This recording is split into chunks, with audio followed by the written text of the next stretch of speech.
Daniel Dubois and Fabio Wardley just gave us one of the most vibrant and violent heavyweight fights we've seen in years. And the craziest part, the exact thing that people feared for Dubois happened almost immediately.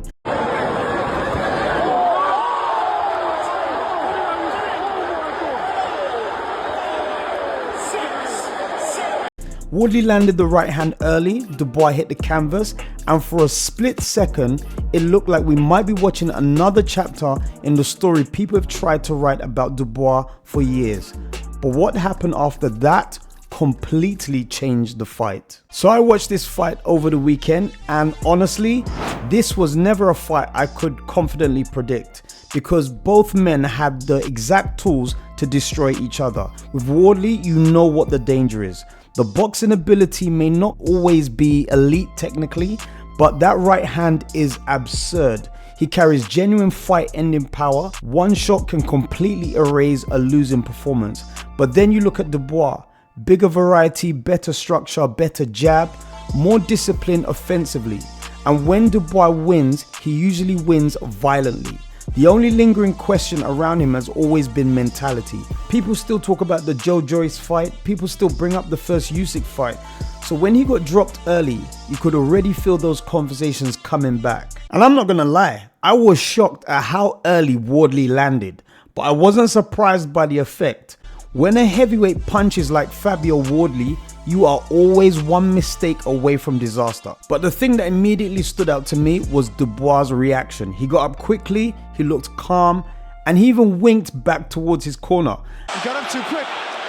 Don't blink! And that told me something important. He wasn't mentally shaken. That looked more like a flash knockdown than a fighter that was completely hurt. And Dubois confirmed that almost straight away because towards the end of that round, he started trying to regain authority with his jab and forward pressure. And this is where I think Dubois deserves massive credit because from that point onward, his composure was genuinely impressive. You could clearly see the strategy: avoid the right hand from Wardley, disrupt Wardley with the jab, close the distance behind it, then land heavy shots.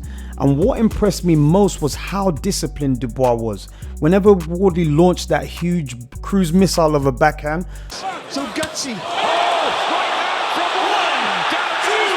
Dubois just often bounced out of range. Not by a mile, just enough. And that's important because every miss from Wardley was expensive. Those punches take energy. Those explosive attacks drain the tank. Meanwhile, Dubois stayed composed, focused, and patient. He wasn't rushing recklessly, he wasn't panicking. He was gradually forcing Wardley into a harder and harder fight. And his mentality, Daniel Dubois, reminded me a bit of Daniel Dubois, reminded me a bit of... Yeah, I needed that slap just to wake up. In my opinion, the entire fight changed in round 4.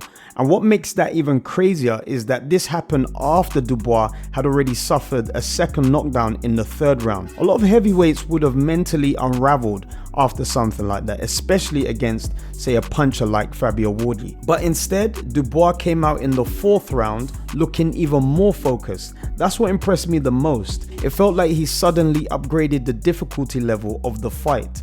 The jab became more authoritative, the pressure became heavier, the shots started carrying a lot more consequence, and then this happened. Making miss from the inside.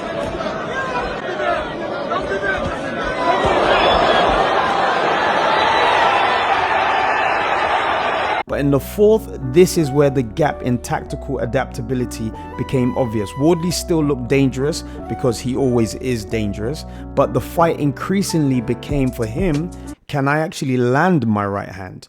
And against a composed heavyweight with good feet and a disciplined jab, that becomes difficult over time, almost impossible. Now, I do want to give Wardley credit because his toughness was unbelievable, just simply remarkable. But honestly, I thought the fight should have been stopped earlier, and I don't really know what the corner was doing. The amount of punishment he absorbed was frightening. Now, the reason the referee hesitated is because of the doctors, and also Wardley is still dangerous even when exhausted and hurt. That power never fully disappears, and that's what makes him such a terrifying heavyweight opponent. But I do think this fight exposed some important issues. The biggest one for me, adjustments. Wardley relied so heavily on the backhand that eventually it just became so predictable. There wasn't enough setup, not enough variation, too much reliance on explosion. And because Dubois just kept making him miss, Wardley gradually burned through his own engine. And guys, honestly, in my opinion, this might be the most mature performance of Dubois' career, because the concentration never really disappeared, and that's usually been my concern with him. Not necessarily technical weaknesses, but moments where concentration drops and everything else starts collapsing with it. But in this fight, that ugly side never appeared once. Even after getting dropped twice, he stayed composed, and psychologically, that matters, because this wasn't just a physical test, this was a mental one too. So okay, where do both guys go from here?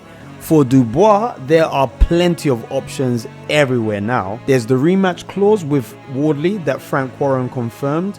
Well, there is a rematch clause, so we'll see what happens. There's Italma, there's Caballero, and if AJ versus Fury somehow falls apart later this year, I think people would absolutely want to watch an Anthony Joshua rematch, especially now that AJ has been spending time training with Usyk. If Fury wants to get on that, if he's not the reason why it falls apart, I'm sure the public would want to see a Dubois versus Fury fight. But in all honesty, I think Dubois should take a well-deserved rest. He's had a few tough fights.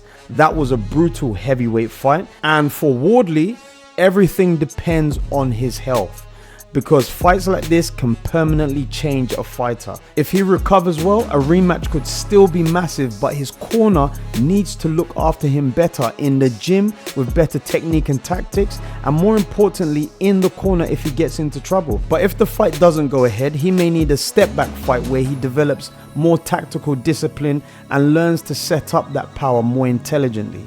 I think maybe Adelaide could be a potential opponent. But regardless of what happens next, Saturday night proved one thing.